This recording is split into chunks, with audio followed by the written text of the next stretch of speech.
Good evening, friends. This is Jana Ben-Nun with a special friend, Brother Hitch. And Brother Hitch is a experienced homestead prepper.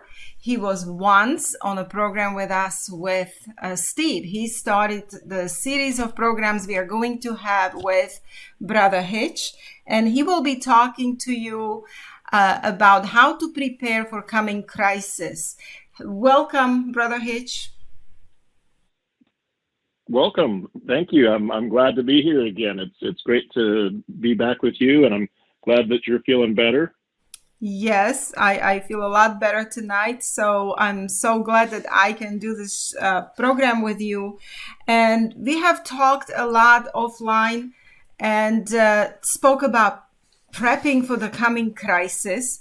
And you have such wonderful advice and experience, brother. So I wanted to share you a little bit with my friends because, I have lots of sisters who live alone in cities, in apartment buildings. And you know how we give people advice: if you can get out of city, do so, right? If you can Yes, garden, if you can have your own garden, your own source of water, do so. But brother, a lot of people are stuck where they are right now. And so I would like for you to address this. How can they prepare in that kind of situation? What would you advise them to do? sure, absolutely. I think it's important to always be prepared no matter where you're at and be goal oriented, just like anything else in life, be goal oriented. So with that in mind, whatever event, calamity, I follow your show, so I'm aware of a lot of the discussion that you guys have. Whatever it is that's coming, I think there's some importance to be said about being able to hide in plain sight. And so for those of you that live in town or live in an apartment or live in a house in a suburb and you just don't have the ability to, buy a piece of land or don't know somebody you can go out, get out of town with, it's imperative that you be prepared right now. There are so many things that you can do that don't cost a lot of money as well. Um, when you're at the grocery store, pick up a little extra rice. A bag of rice is not a lot of money. When you see things on sale, pick up extra cans or pouches of tuna, peanut butter, jams, jellies. Any number of those things are ready to eat. You can just tear it open or open it up and eat it. And of course, the rice, you need some water and oil and so on to cook it. But at the end of the day, these things can be stored in your apartment. My first apartment was 860 square feet. And I think back about that, preparing for our show tonight, and there was ample space to store things there. Cody Lundeen talks about this in one of his books, quite a bit. That there's places that you can hide things under the couch, behind the couch, under the bed. There's all kinds of closet organizers, plastic containers that are made to fit in these spaces now. You can go online and look at storage ideas, and they'll show you how to store things. Just substitute clothing with food, and just be prepared with water too, because water may not come out of your faucet anymore at some point while you're hiding in your apartment or your house. So what creative ways could you store water? If you have 2-liter bottles that you get, maybe you drink pop, maybe someone else drinks pop or whatever, but if you can get the plastic bottles, they're almost indestructible. You could refill those with water, seal them back up, hide them throughout the house, various places. Make sure you have a water filter, because this water is not going to stay perfect and fresh once you've rebottled it. It has the potential to be harmful. But again, the point is you're storing the water itself. You can always sanitize it by distilling it or boiling it or filtering it later. If you can't, or if you run out of that water, you can't have enough water, think about the areas nearby you. Maybe there's a fountain nearby. Maybe there's a park with a koi pond or something. Again, having some bottles that you could sneak out and go get water, get back to your place, run it through your filter. It's all great ways to be prepared while you are where you're at. You can still plan for, hey, a year from now, if things have not gone bad, I want to be here. And you can take that stuff with you. But if something happens next week, you want to be thinking about, how do I make it to the end of the today? How do I make it to the end of the week? How do I make it to next month? And if you have just those handful of things on hand in your apartment, in your house, you can make those little short-term goals.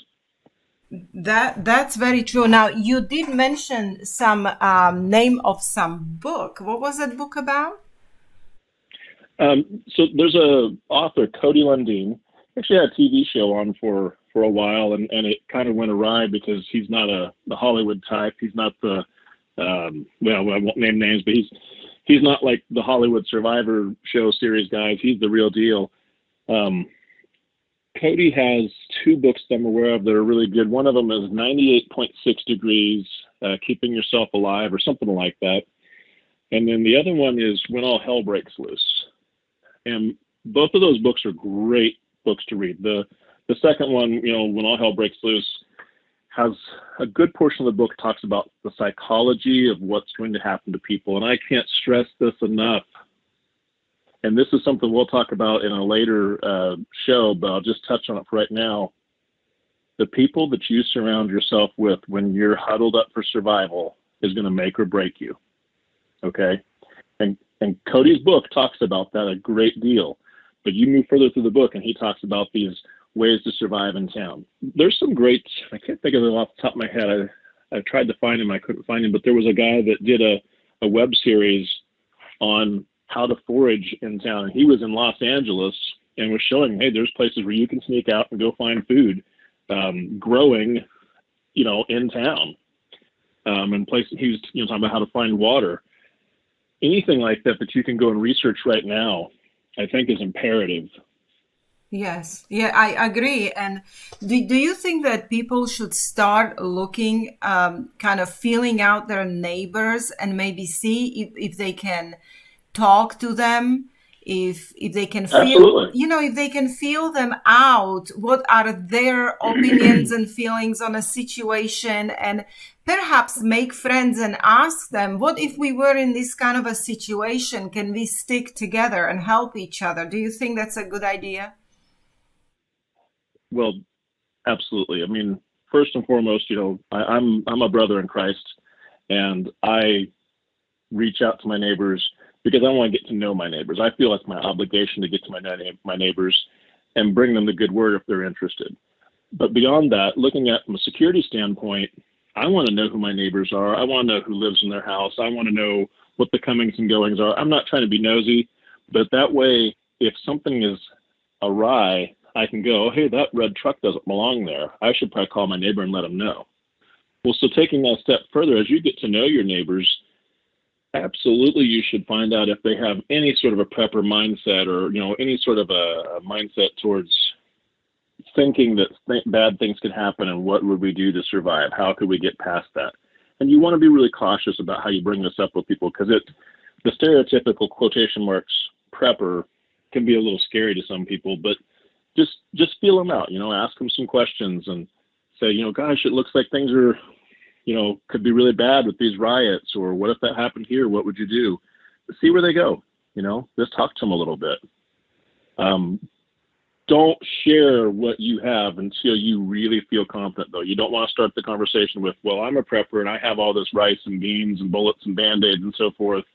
That's the wrong thing to do. Yes. And you mentioned Band-Aids, and we spoke of food. And of course, that's our first initial reaction. Go get their beans and rice and food and cans and whatever. Mm-hmm. But then, of course, water. And as you said, I know that there is a way of sanitizing water, like you mentioned boiling. Then there is just kind of classic way of bleach, which I don't like very much, but I would prefer hydrogen peroxide. But how about medicines and hygiene products? Absolutely. Just touch real quick on the water, because I remember in the comments some people asked about water, and I'll just briefly touch on that if that's okay. My personal opinion is the Berkey brand water filters are hands down the best long-term water filter that you can buy for your household. There's various sizes of them. the filters are ceramic and they're cleanable, so you can get 10-year shelf life out of those water filters in use. And I just think hands down that's the best. Now they're spendy. Okay, it's very costly. If a person doesn't have very much money, I talk to people now. I tell them go to your big box store, and most of them are going to carry something called Pure, PUR. It's just a little tabletop acrylic water pot that has a screw-out filter in it. You fill the top part, the water filters down into the bottom, and I think those run about $25 to $35 depending on what part of the country you live in. And it's a great tabletop filter, but you don't want to be dumping muddy water in there. You want to pre-filter the water through some cloth, coffee filters, whatever else, and then be putting clean water in there, and that will get you by on the cheap. If you have a bug out bag or are planning on traveling, I always recommend the Sawyer Mini. It's a little water filter that goes with water bottles, so you can at least filter water out of a stream or a creek or a fountain or a pool to have a little bit of water drink out of a water bottle. But moving back to your original question about medical supplies, first of all, I'm not a doctor. I'm not making any recommendations as a doctor. I can only tell you what I would recommend to my family or friends, and I'll say the same to all of you. You've got to be cautious about medical supplies if you start going and buying antibiotics or other medicines and stuff that are not over the counter. That's something you're going to have to figure out, on your own, because I just don't really want to make recommendations like that over the air here. But generalized things like painkillers, fever reducers, those are things that you should definitely store. They've got pretty good shelf life on them. They're pretty easy to store. I think for $100, you could go to, again, one of your big, like Costco, Sam's Club type place and get quite a bit, to put away and keep for, a rainy day. And that's something you're going to use anyway. Most people are going to use anyway. The importance of having different types of pain relievers is because if you get a fever or a child gets a fever and the first one doesn't work, switch to one of the alternative ones to try that afterwards, so that way you're not harming their liver or kidneys and so on. Definitely make sure you have downloaded information, from trusted websites of drug interactions so that you know what to do. Because remember, if Google doesn't work and you can't call somebody, you're going to have to rely on what you can look up and read here at your home, right? That's in print, not on the computer. Bandages, you just never could store enough. You could never store enough. Go buy a bolt of cotton material and separate that out into sealed bags, and it'll still never be enough. Because if anyone here has had piercing trauma and been in the hospital and had the dressings changed, you just go through so many bandages. I think I would recommend to people that you have something that can be washed, can be boiled and reused, because the disposable type, you're just going to run out. You couldn't store enough for just one wound. Good idea. That's very good advice, brother.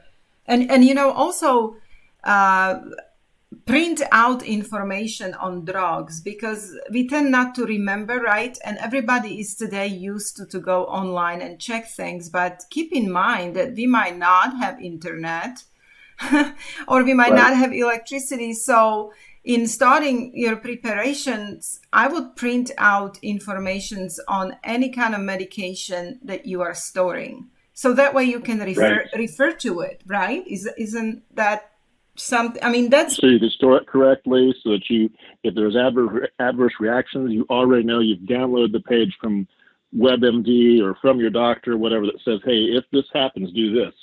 Because there won't be anybody to ask. Exactly. Or like you mentioned, children. A lot of people have children. They're single moms, and I can just tell you that in a case of fever, moms tend to really freak out, right? But just remember, keep calm, because children often have fevers, and they're not as dangerous in children as they are in adults, and they can handle them pretty well, and learn some like natural techniques as well, how to control fever. Absolutely. Exactly. So when we talk about medicines, let's remember also herbs, right? We can store some herbs. We should have a segment on that, because I have stacks of books on the subject. My grandmother taught me a great deal on the subject. I have one of the Native American tribes here in the region where I live. The spiritual leader has taught me a lot of the herbal medicines that grow here in the region that we live in. And I'm telling you, God made us for this Eden, and he created things for us to use. It's just right out there. There's so many of them that just grow in my yard that I go pick and I make a medicine that I use on a routine basis and never have to go use triple antibiotic or any of these other commercial products. I have it growing in my yard. Yes, like dandelions, they grow in March, right? Around month of March, and all of it is even edible. They're edible, and they're extremely. Most of them are all edible. That's right. Even the roots of dandelions are very healing, and you can make teas out of it, or put it on your salad, or just eat it. Which reminds me, when we go back to food, a lot of people store these type of foods, and stored foods tend to be acidic, and we know that we have to have this alkaline and acid alkaline balance in eating. So let's say in a very emergency situation, when we can go to store and we are so used to just to buy apples, buy tomatoes, right? Especially people in apartments, they can't grow anything. So after a certain while, their bodies can become acidic. So, I know of one trick, for example, Hitch, if you know that, but baking soda, a little teaspoon of baking soda in a little water can alkalize your body. Well, that's a good point. You should bring up baking soda because it's something that I buy in large quantities now. It's something that I buy in 50-pound containers because, it's useful with the livestock, but you can still buy it at Sam's Club, Costco, wherever, in big bags. You can brush your teeth with it, right? You can use it on a bee sting, or to pull out the toxin from the sting, or if you have another bug bite or something like that, again, you can make a little spot and put that on there. Baking soda has so many uses. It is crazy all the things you use. We're using it in your laundry. When I go and I hunt and I do my primitive hunting where I get, we can cover that some other time, but basically I don't want my clothes to reflect the ultraviolet. I wash my clothes with the baking soda and it dulls them down, the reflection, so that the animals can't see me. Baking soda has so much use. I had no idea. I recommended people, there are very good books and very cheap, and right now they're accessible. Uses for baking soda, because like you say, it really does have many uses, but also in health, like it can help upset stomach almost immediately, and right. That's why I have it for the livestock, by the way. Oh, really? So yeah, you can put it out free choice in a pan, and if the livestock, the sheep or goats or cows, whatever, eat something that doesn't agree with them, they know to go over there and eat that. It's weird. They have a body wisdom. They know. They just know, huh? That's so interesting. And of course, alkalization of pH of your body, especially when you lack vegetables, green vegetables, that's extremely important because that keeps you healthy. Because when you have acidic body, this is when disease can set in, right? Okay. Yes, that's what I understand. So, Hitch, you say that you have this great, that you have kind of knowledge of herbs and tinctures and stuff. So if you would like to have a separate show, like prepare for this, because I know I maybe just caught you off guard asking you, but sure. Maybe if you can prepare just for this, and we can have a... Yeah, let's do it. We'll do it sometime. Yeah, let's do it and give people some specifics, because this is what they need, some specific information. So, okay, I have a certain, I wrote down certain things. All right, back to food. A lot of people advertise those 25-year foods, like the ones that you can store for a long time, survival foods. Sure. They come in buckets. Yes. And I'm not saying they're bad. You can do it.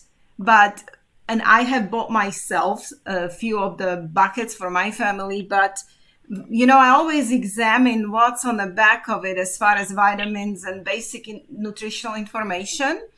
And I Right. noticed that these foods are extremely high in sodium. Of Now, course. can you imagine if you eat this all the time? That can actually raise your blood pressure. A lot of sodium can cause swelling. So just keep that in mind. Do you have any knowledge how to counteract this sodium in those foods? So let's create the scenario here. Um, if we are enter into an austere time, and let's say it's a scenario like um, where there's riots and there's looting, and the wheels have completely come off the bus, and you're living in a major city, and you can't quite escape. It's not safe yet because you're afraid of getting you know shot, robbed, whatever, out on the street.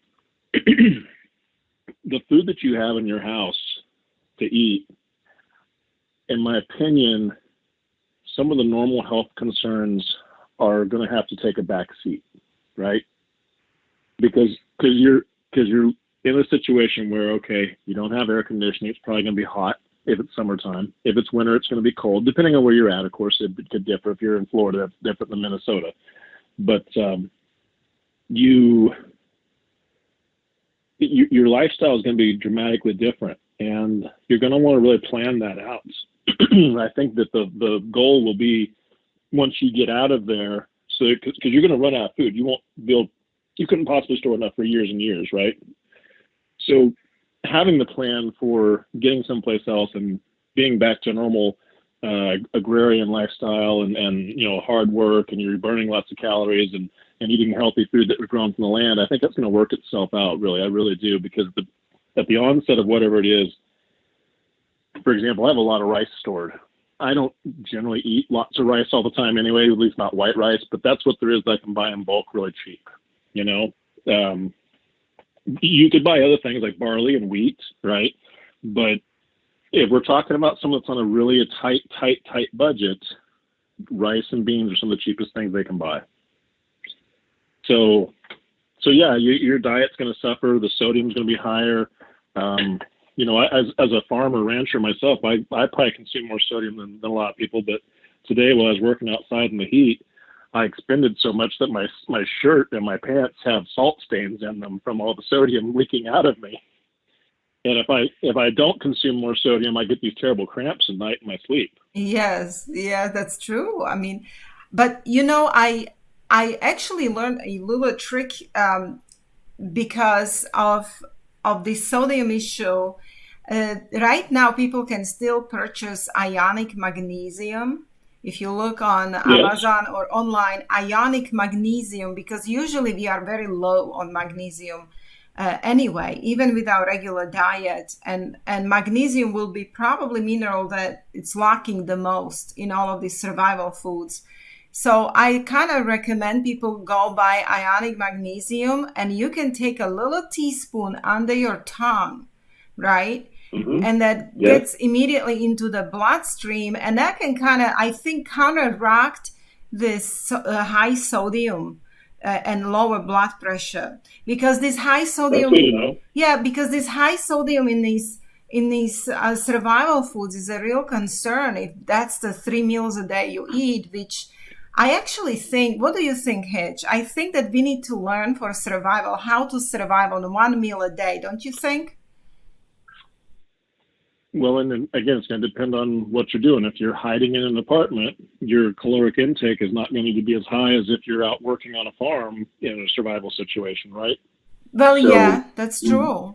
But you know how we were used to eating 3 times a day more and snacking and this and that. You know how we are. And sure. so maybe we should start thinking, well, I might start training myself rationing, and we will have to be a little more simpler and survive maybe on less food a day, because our bodies can survive on less calories than what we are used to. But okay, now are you familiar with making your own survival foods for 20 years, like Mylar bags, instead of buying all these high sodium foods? Oh yeah, absolutely, absolutely. I mean, look, if you've been doing this for a period of time, you know, there's things like freeze drying equipment that you can get for your preps. You can seal things in Mylar bags and put them in 5-gallon buckets. There's all manner of things that you can do, and I'm very, very, very familiar with all of that. Mm-hmm. And somebody asked if the Mylar bags have that seems to be like bag high in aluminum, but I don't think that if you don't you don't cook anything in Mylar bag, you just store it in it, so it's not like it's Right. going to absorb aluminum inside. People, when you buy canned foods, there is a concern of aluminum because they're in aluminum cans, right? But remember that those foods were actually heated and cooked and hot, and they might have absorbed aluminum. But in a Mylar bag, it's you're not storing, you're not cooking in it or anything. So I don't think there is that concern. But anyway, with Mylar bags, you need to keep in mind again, you're storing something to be your reserve food until you can grow more food or more food is in the supply chain. You're not going to live on this for years and years and years. So, as I tell people, try to get 12 to 18 months, up to 24 months if you can, but have a plan for how you're going to replace that food with what you can grow or trade for. True. Exactly. Okay. And then, of course, in Mylar bag, you need to have oxygen absorber. So that way, right. That's what preserves your food. Because what kills the food, what actually spoils the food, is the light, heat, right, and oxygen. Yep, photonic degradation, oxidation, when, of course, critters getting into it. I've done this long enough that I have put stored food to the test. Okay, so I've been doing this over decades, and I'm at a point now where I've opened up, canned meat that we canned over 10 years ago, rice that we put away, 15 years ago, to see what it's like. And honestly, there is a difference between freshly packed and something that's that old, as far as like maybe like home canned goods and so on, and the metal canned goods. But with the dry foods, if you store it correctly, there's almost no difference. It's weird. There's almost no difference if you do it right. So did you store maybe flour or white rice in Mylar bag and then you opened it after 10, 20 years? The more you process it, the more opportunity for degradation, right? So a wheat kernel or a corn kernel or a rice kernel will last longer than flour of all the same. Mm-hmm. So just keep that in mind. Flour is okay to store, but I wouldn't try to store flour for 25 years. I'd try to store wheat for 25 years and have a grinder to grind the wheat into flour if I need to. Okay, well, that's a good idea. So you say it's easier to put away wheat in its original form or dry wheat rather than flour.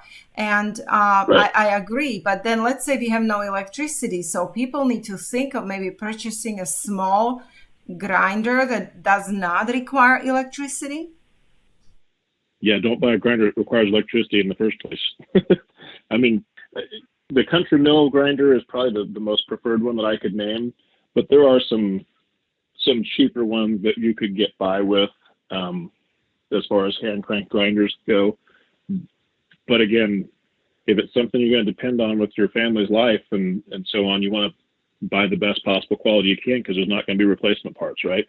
Yeah, but Hitch, this is I'll tell you the truth. Like, for example, right, I have a coffee grinder, and I have those are excellent. Yeah, but it requires electricity. But I have a grinded in coffee grinder. I would grind up stuff to make flour, from, let's say, quinoa and stuff. I just put it in coffee grinder and grind it down into flour or whatever. So maybe people just need to think also there might not be electricity. So anything that can be grinded down without use of electricity, and I guess they need to prepare. And I highly recommend maybe practicing it. You know what I mean? Practicing. Always practice your preps. Always practice your preps.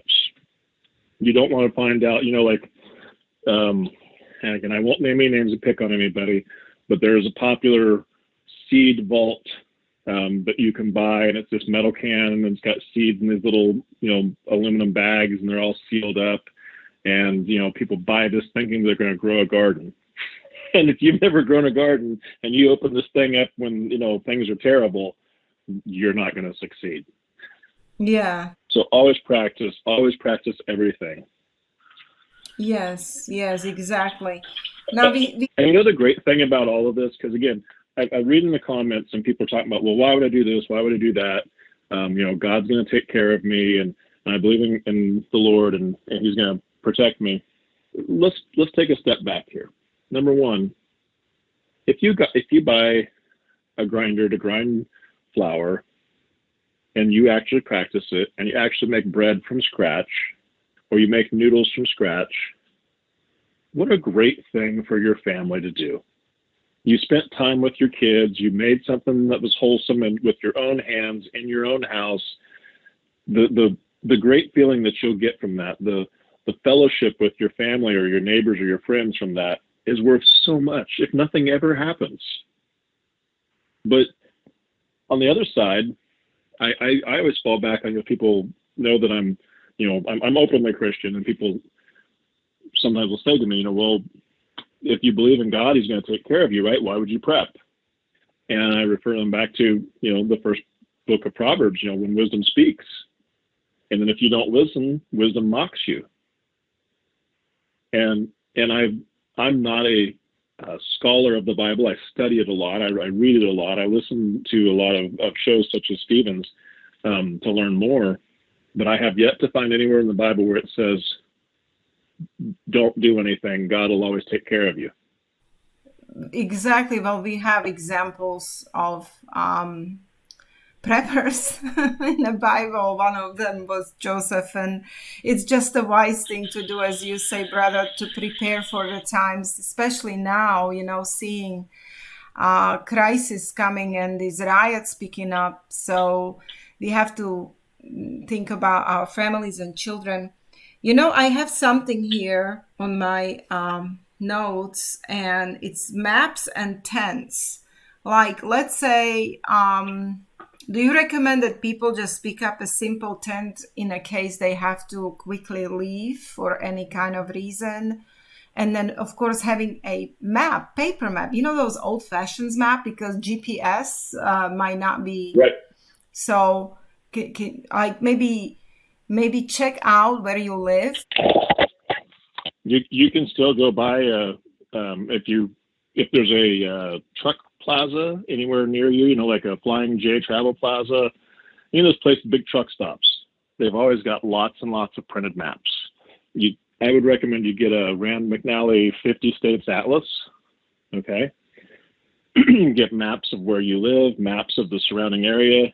If you're a AAA member and you still have access to your local AAA to get some local maps from print there, by all means use that. You can go online and you can download topographical maps if you want to take it a step further, and we can talk about that on another show as well.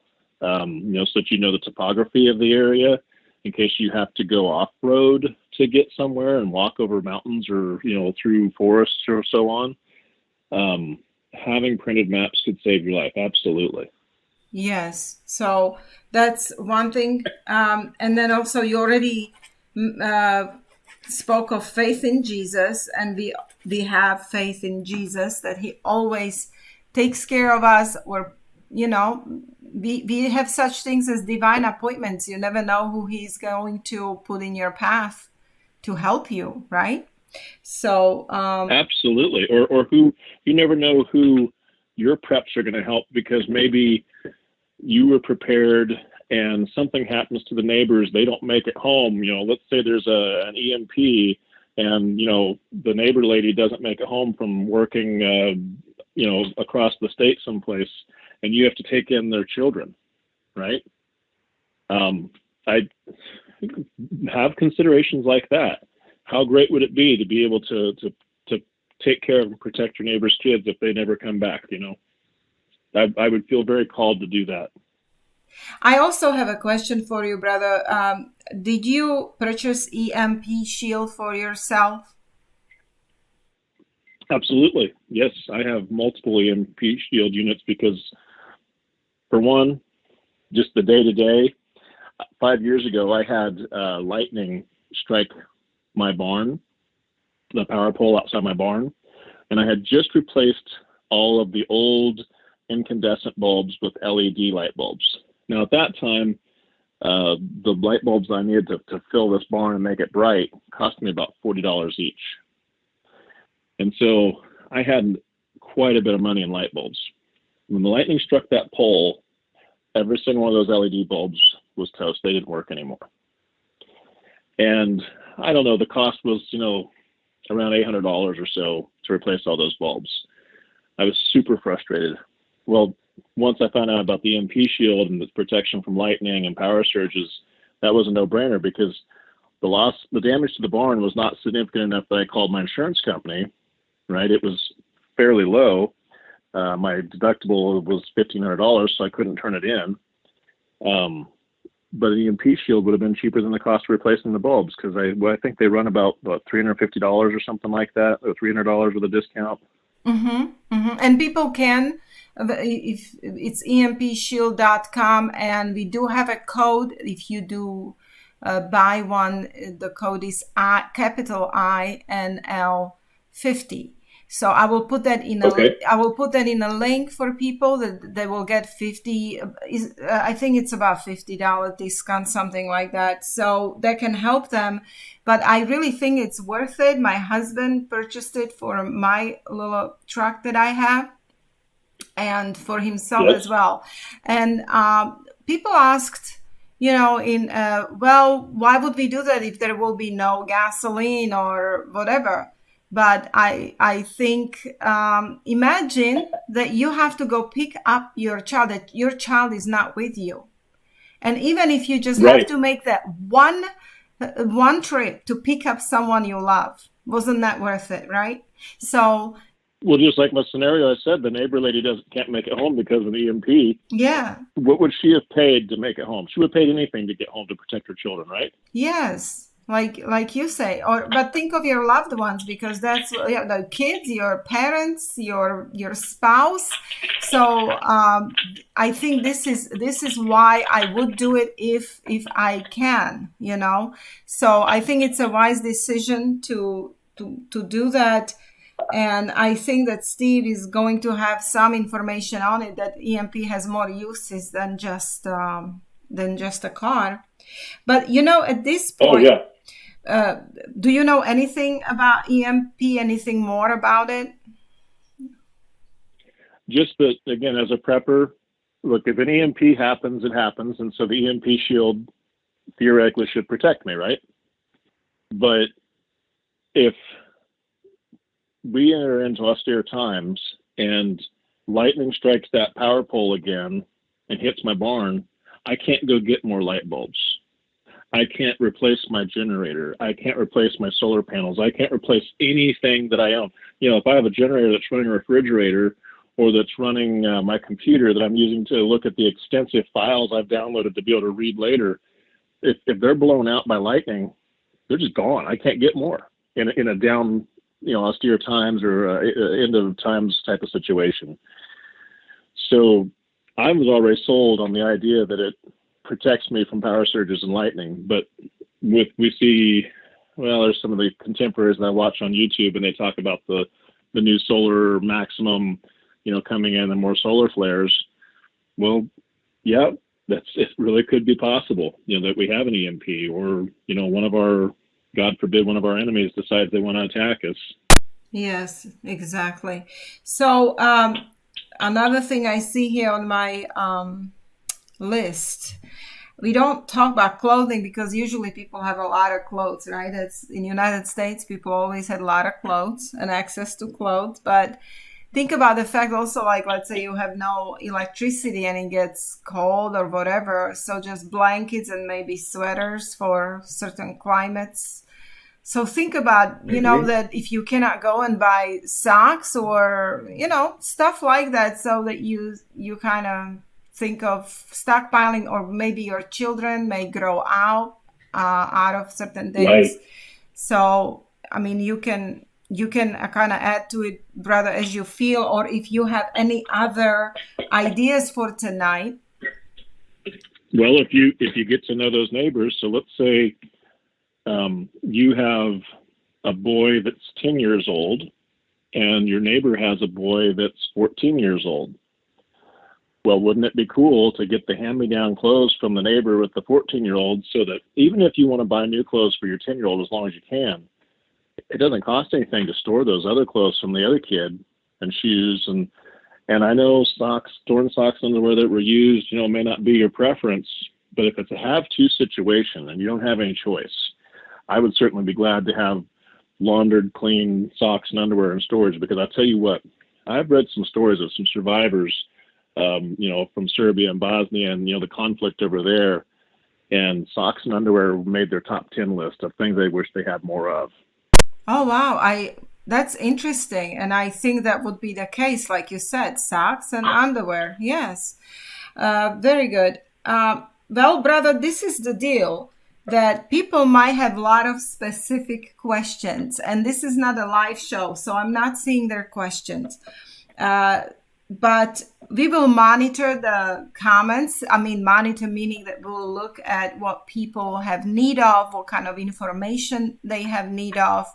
And how about doing another show and just go through those comments and see what specific questions people have next time, and then maybe prepare for these herbs and tinctures, or maybe natural medicines that you have knowledge of. You bet. Yeah. So absolutely. So I think that would be a good idea. So anything else you have to add, brother, for tonight? Yeah, something occurred to me, because I'm talking to you. I'm in my kitchen. Do some research, check out your alternatives. Again, what's going to fit your location, your climate, et cetera, but think about alternative heating sources, not just to heat your home and keep it warm, but alternative methods to cook food. Because if you're using electric microwave, electric stove, and you live in an apartment or a house in the suburbs, there may not be electricity, and you may not have purchased solar yet. If you're using propane, again, that may not be available either. So, first thing that kind of comes to my mind is those little rocket stoves that you can build or you can buy, that just a small amount of wood or paper fuel, and you could heat, and boil a small pot of water to cook some rice in for your family, or cook some vegetables in. Look into that, because it's going to be pretty important. There's just so many bases to cover, but at the end of the day, put together your budget and then just kind of check off the list, a week's worth, a month's worth, 2 months worth, 6 months worth. And you can get there. Just bite it off in little chunks. Yes. And like you said, take pen and paper. Start writing. Yes. Start writing a list down. Talk to people, get ideas, keep adding to the list. Check what you already have, what you might need. So I would start doing those preparations. Yeah, go ahead, brother. And keep your eyes open. Like I just looked up and I saw my noodle, my Italian noodle maker. It's just a thing that clamps down on your kitchen counter, and you crank it and push the dough through and make noodles. I got that used at a garage sale for like $5. But it's a really nice, from Italy pasta maker. And just right place, right time. Go to some garage sales. Look for those clothes for the kids that might grow into them, and look for those extra pairs of pants that maybe need to be a little smaller than your size now, because you might not be eating as much. You're going to lose weight, right? Be opportunistic about these things, and just have your little list on your phone or whatever, and just grab it as you can, just little by little. But I can't stress enough, if you're doing some of these things of making your own food and, making bread from scratch from flour, making noodles from scratch, making all these foods from whole foods, your body will benefit, your mind will benefit, your family will benefit. This is just great stuff to be doing and changing your lifestyle anyway. That's true. Yes. Well, thank you, Brother Hitch. I really appreciate that you came to program. And as I said, we will be watching out for specific questions and addressing specific questions as they come in. And then next time we'll talk with Brother about herbs and natural medicine and how you can use those in emergency situations. Thank you for listening, everybody. Thank you, Brother Hitch. You all have a good night. Good night. God bless.